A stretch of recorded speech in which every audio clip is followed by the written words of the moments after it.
tells stories about her, everybody talks about her. It's always a theme of life, and like how she'd brighten up a room, and how like she's so kind, and her giant smile, and so we're just trying to carry that on.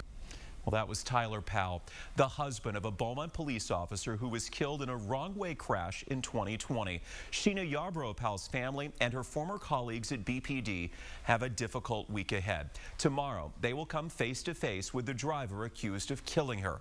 Yarbrough Powell graduated from Lumberton High School in 2015 and later Lamar with a degree in criminal justice. She was only 23 when she and her partner were hit on Cardinal Drive. Prosecutors say this man, Luis Torres, who was only 18 at the time, slammed into Yarbrough Powell's police cruiser. They say his BAC more than 3 times the legal limit.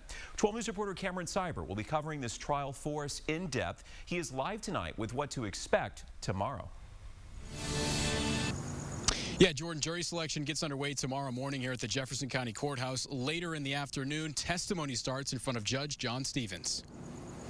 Testimony starts Tuesday in a high-profile intoxication manslaughter trial in Beaumont. A jury will decide whether Luis Torres is guilty of driving drunk in killing 23-year-old Beaumont police officer Sheena Yarbrough Powell in a head-on car crash nearly 2 years ago. So it's going to be a very interesting trial. Defense attorney Bruce Smith is not an attorney on the case, but has been involved in many other intoxication manslaughter trials. Every single attorney, both on the state side and the defense side, are highly talented, experienced trial attorneys.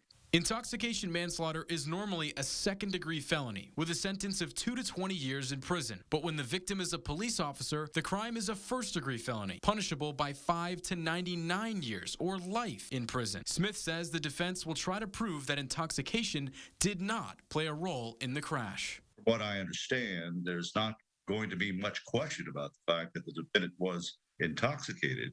The question is, did the death and the accident occur by reason of the intoxication? The court is expected to review dash cam video of the crash. Smith says this could play into both arguments. For example, you did not veer out of the way. You did not put on your brakes.